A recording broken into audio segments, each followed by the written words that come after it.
Feel free to go. Oh, well, yeah, not really. We've already. I mean, because people may have came to comment on this stuff, but you can do it all at the end. Yeah, okay. Got it.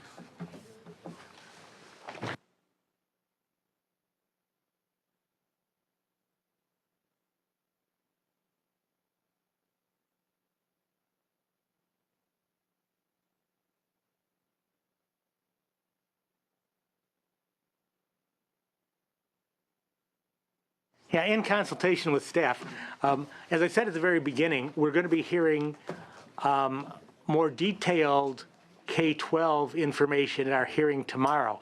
So I anticipate that comments on things like transportation and other issues will be reserved for discussion tomorrow. But if anybody wants to make comments today on any of the information items you heard today, you are certainly welcome to come up now and make those without prejudice. Feel free to come on up. Anybody that wants to make public comment. And just remember the admonition, 1 minute per person. Give us any additional information you want to give us in writing. Please state your name and the organization you represent when you begin. And we will move from left to right. So fill in the fourth seat if you would. And anybody else fill in each seat as a member, as a speaker gets up. We'll begin to my left. Yes. Mr. Chairman, members, Jeff Frost, representing the California Association of School Psychologists. While you did not take action or even actually discuss in your summary are a number of special education items that the governor has put in the budget. We are here to speak in support of the $10 million that the governor has placed in the budget, may revise, for school climate issues. As you will recall, we had a panel discussion at one of your last hearings on this issue. It's hugely important for districts to be able to fully implement their LCAPs. We are in support of that. And on behalf of the California Association of Suburban School Districts and CSBA, I want to speak very strongly on behalf of school transportation, and we'll speak more directly to that tomorrow. Thank you. Thank you. Next speaker. Estelle Lemieux with the California Teachers Association here today representing the Education Coalition with my colleague here, Terry Burns from the California School Boards Association. We very much appreciate the governor's May revision proposal. It goes a long ways in getting us restored back to the 2007-8 level. And we asked the legislature to stay the course with the governor's May revision proposal and to resist the temptation to manipulate or encroach non-98 programs into the Prop 98 guarantee. So with that, I'm going to hand it off to my partner here, Terry Burns. Terry Burns, California School Boards Association, also representing the management side of the Education Coalition.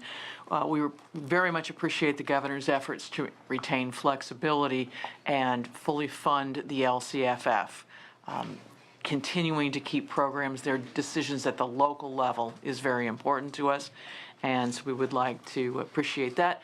Also, the adult ed piece, we appreciate his work with the stakeholders there to resolve a number of concerns about his adult ed proposals, and we're supportive of the governor's budget. Thank you. And now we can fill in those couple of empty seats.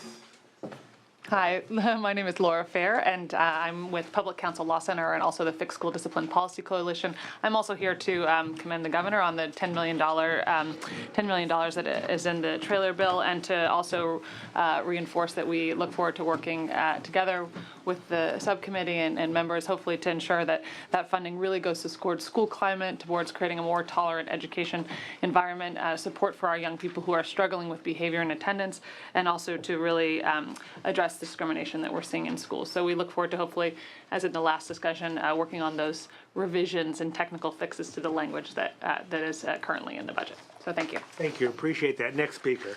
Good afternoon, Sarah Lillis with Ed Voice, and we also want to voice our support for the governor's proposal and the increased and the continued support of LCFF. One piece that's not in the current budget proposal that we would urge the Senate to look at is including some language on fiscal transparency on LCFF. We feel like this is an ongoing conversation that is really important both to you as policymakers who are overseeing this, as well as to local stakeholders about where our money's going and what's actually going out. So we'd be happy to work with you on language on that transparency. Thank you. Thank you. Next speaker.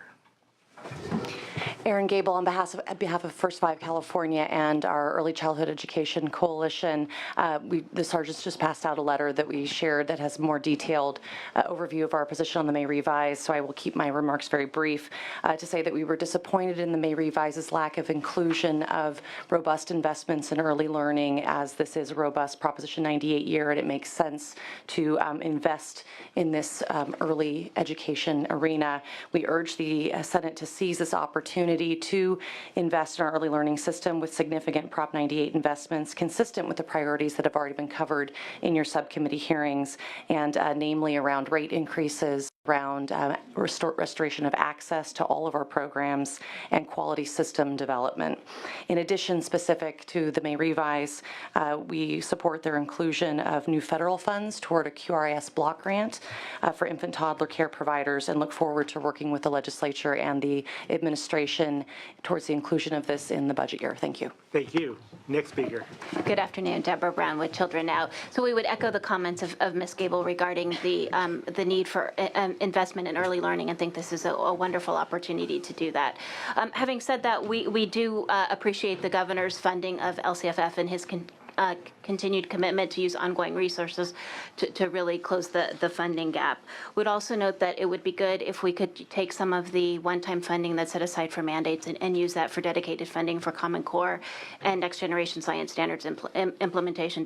Districts really do need to have some dedicated funds for that proposal. We'd also comment about the need for the increase in the after-school program, just generally as the minimum wage has been increased, that funding should be increased to reflect that, and do support the set aside on the CTE proposal, and think we need to make some improvements on that to ensure that we're making investments in high quality CTE pathways. Thank you.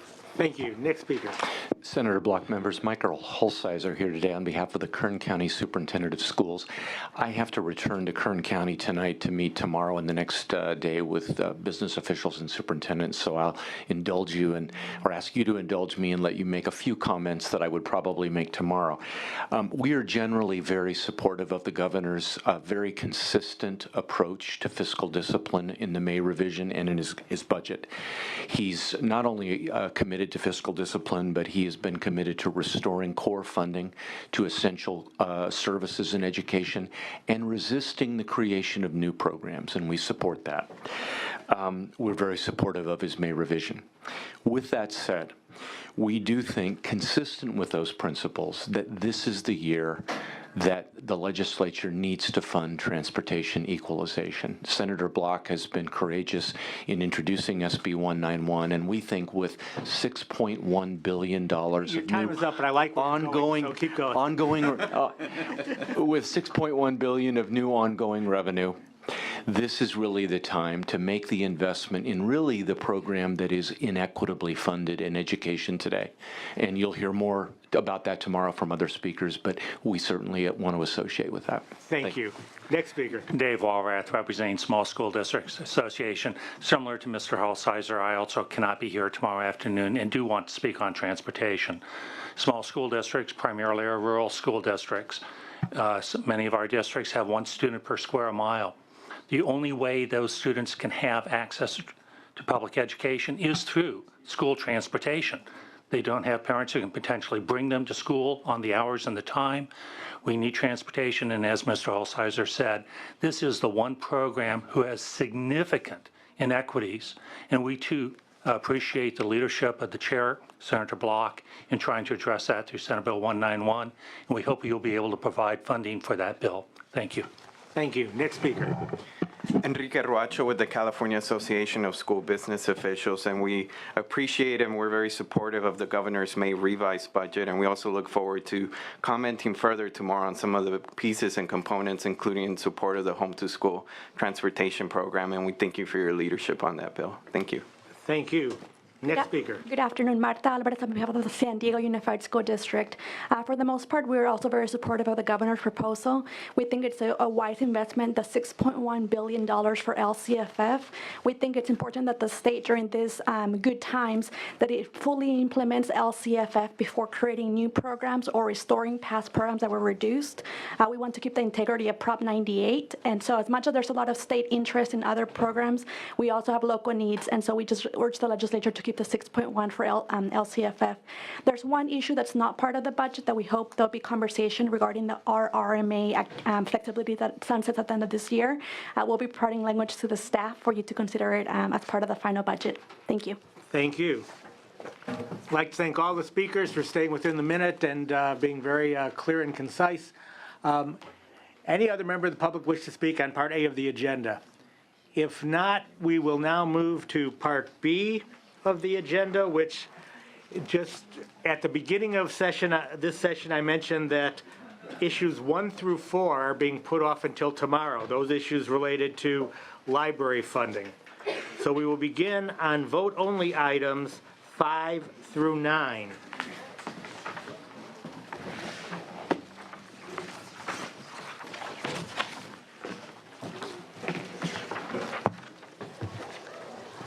Issues 5 through 9. Now, these are vote only, but since we do have a new member, if there are any questions you wish to ask on items 5 through 9, this is your opportunity.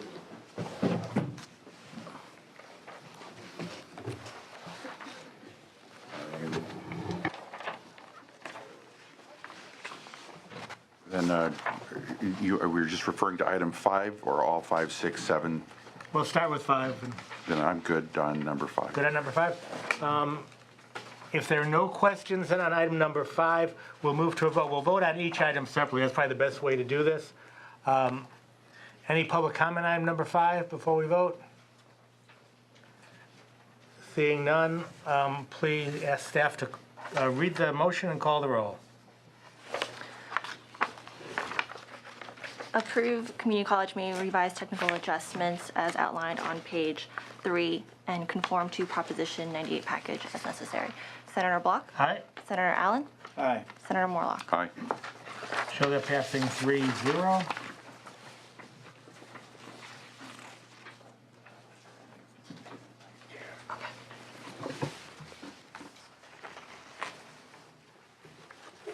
Now moving to item number 6. Mr. Morlock, any questions? Yes, thank you, Mr. Chair. Just catching up on prior meetings and doing the reading last night. LAO said that they were expecting growth of 1%. I was just curious how that compares to the recommendation of 3%. Would the LAO like to speak to that? Judy Hyman, Legislative Analyst Office. Good afternoon. We agreed with the recommendation of 2% in the initial governor's budget, which is very close to the current year level. They're about a little below 1.9%. For the budget year, we expect a little bit above 2%, but also there's a little more than 0.5% of unfunded enrollment yet to be funded. So we're actually recommending in the neighborhood of 2.7% to cover all expected growth and unfunded enrollment, which is a little less than the 3% that the governor is now proposing. So do we round up, or do we allow for a change to the recommendation of make it 2.7 instead of 3? Well, no, that is the recommendation. You can vote against it if you disagree with it, and we'll see if a majority supports that recommendation. So no substitute motions? And No. again, forgive me for No. asking elementary questions here. Okay. Yeah, that's okay. Well, I mean, he's not allowed to make a substitute motion? In subcommittee, we've never had a substitute motion in subcommittee. Oh, just because it hasn't been done before, you can't do it? Okay.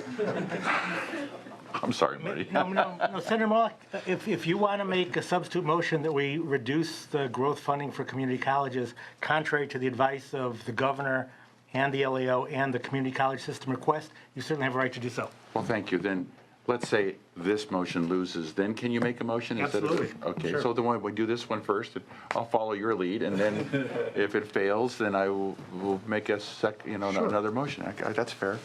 ask staff to read the motion. Oh, I'm sorry, do we have a comment?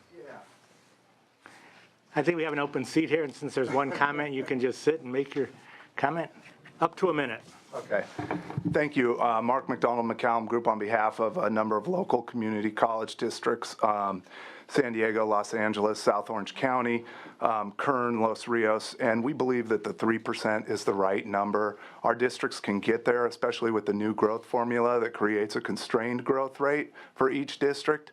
We also have districts, we also represent Pasadena, and we have districts that can get over their restrained growth rate. So we think 3% is the right number across the board. And those districts that will grow over their growth rate can pick up some of that unused growth. Thank you. Thank you. Any other members of the public wish to address this item? Seeing none, I'll ask the staff to read the motion and open the roll. Approve governor's May revised budget of 3% enrollment growth and adopt budget bill language to reinstate a separate enrollment growth schedule to display $156.5 million Proposition 98 general fund will be used for enrollment growth, and adopt budget bill language to reinstate the restoration schedule to be refined as necessary. Senator Block? Aye. Senator Morlock? Aye. Senator Allen? Thanks for the good argument. Aye. Senator Allen? Okay, please show that being adopted 3-0. Move now to issue number 7. Unallocated base increase. Any questions? Seeing none. I did have one question. Okay, Mr. Chair. Seeing one. Again, we're kind of leaving this very open. And so I'm wondering, should there be some more directives, like, say, retirement benefits? Can we say that 20% of this amount should be dedicated strictly to paying down unfunded liabilities? Okay, I guess what we'll do, thank you for the question. We'll go governor's office, then LAO, then community college in response to the question, or anything else you want to say about unallocated base increase. Keith Nizam, Department of Finance.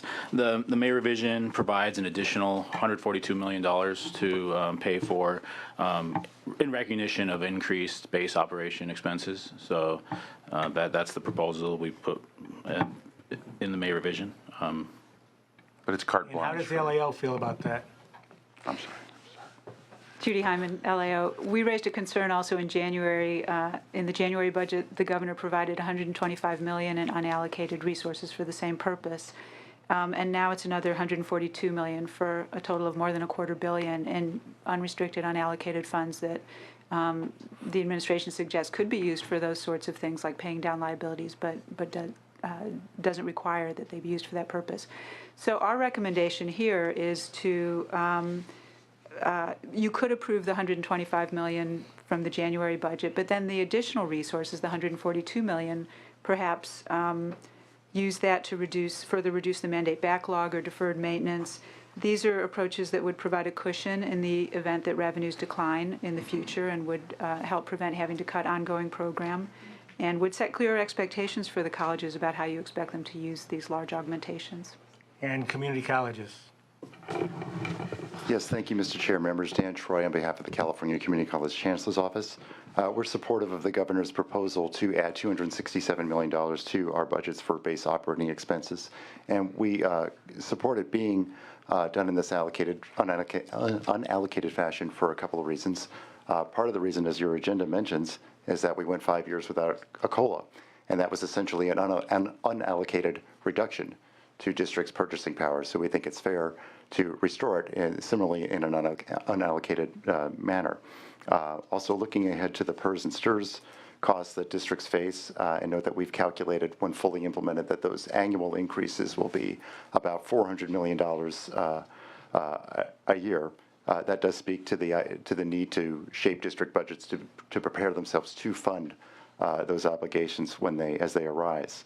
I think partially to address the concerns of the LAO and the questions that Senator Morlock have raised about earmarking funds for the PERS and STIRS obligations, I would suggest rather than earmarking the funds, our office is working on some issues where districts will be required to identify their increased obligations over time so they can schedule them out And so that would create the conversation at the district level, at the board level, to make sure that they're aware of that issue and that they have to plan for that expenditure over time. So I think we can handle the issue that way through the unallocated increase. So we now have finance and the chancellor's office both approve, finance proposed and chancellor's office likes the unallocated formula. LAO has concerns about it. We can do whatever we want to do as a subcommittee here. If you want to change,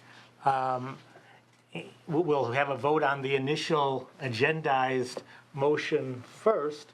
But if you want to change it, if the first motion fails, we can go on and make changes.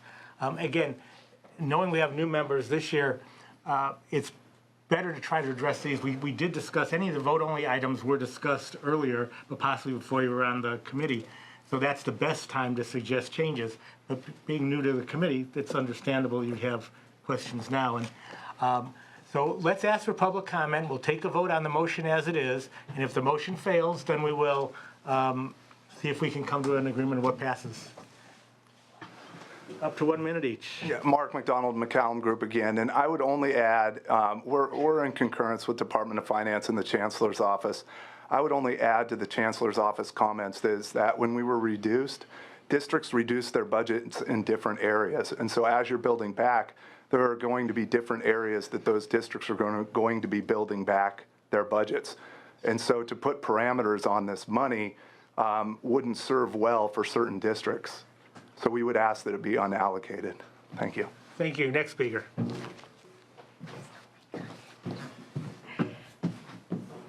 Ashley Satude with Nosman on behalf of North Orange County Community College District. And Mark stole my comment out of my mouth about allowing for some local flexibility is really important with the base allocation funding and helping us recover from the past year's cuts with the COLA, as Dan mentioned from the Chancellor's Office. So very in support of this being unrestricted base allocation. Thank you. Thank you. Last speaker, come forward. That's great. Good afternoon. Lizette Everett on behalf of the Community College League of California, representing the CEOs and trustees of all of the colleges in the system. Just to echo, Orange County. including Orange County. Just to echo the comments previously stated, maintaining unallocated resources is very important for our colleges, again, to restore some of the loss, ensure that we have adequate efforts to serve students at all levels, prepare for future retirement costs, as well as growing health and energy costs. So, thank you. Thank you. Any other public comment? So seeing none, I guess it boils down to you. Do you go along with Orange County or not? Well, Mr. Chair, I want to thank you for your graciousness. You're very kind. I just see the unfunded liability for CalPERS, CalSTRS as a 7.25% debt, which is a high interest rate, and the sooner you attack a debt, the better. So I'm going to vote no on the first one, so you got 50% of my votes. And I would, if it fails, I would like to allocate 20% to retiring that massive debt with that high interest rate. Okay. Thank you, Mr. Thank you, Senator. I would then like to ask staff to read the motion and call the roll. Approve governor's proposal to provide $267 million for an unallocated base increase. Senator Block? Aye. Senator Morlock? No. Senator Allen? Aye. Please show that. Please show that passing 2-1.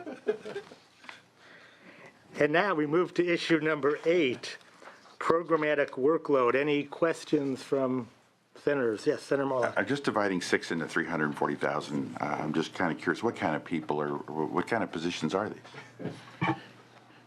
Keith Nizam, Department of Finance. So that $340,000 reflects half-year funding in recognition of the delay in hiring staff once the budget is signed in July. So why isn't that written in here? In the agenda? Yeah, just why did? Is it? I can't speak to that part of it. In our finance letter. No, it's a good answer. That's all, Mr. Chair. I'm sorry. Okay. Thank you. Any further questions? Hearing none, will staff please read the motion and call the roll? Approve governor's May revision proposal for $340,000 general fund to provide the Chancellor's Office with 6 positions. Senator Block? Aye. Senator Morlock? Aye. Senator Allen? Aye. Okay, now we move to the last of the items on which there will be no discussion. Come on. No, these are all no discussion, vote only. Okay, so number 9, community college trailer bill language proposals. Questions from senators? No questions. Seeing no questions, I will ask staff to please read the motion and call the roll. Chairman, if I may, one request from the Department of Finance that we call this pretty much proposed trailer bill, placeholder trailer bill, noting that occasionally Legislative Council may notice some technical drafting errors.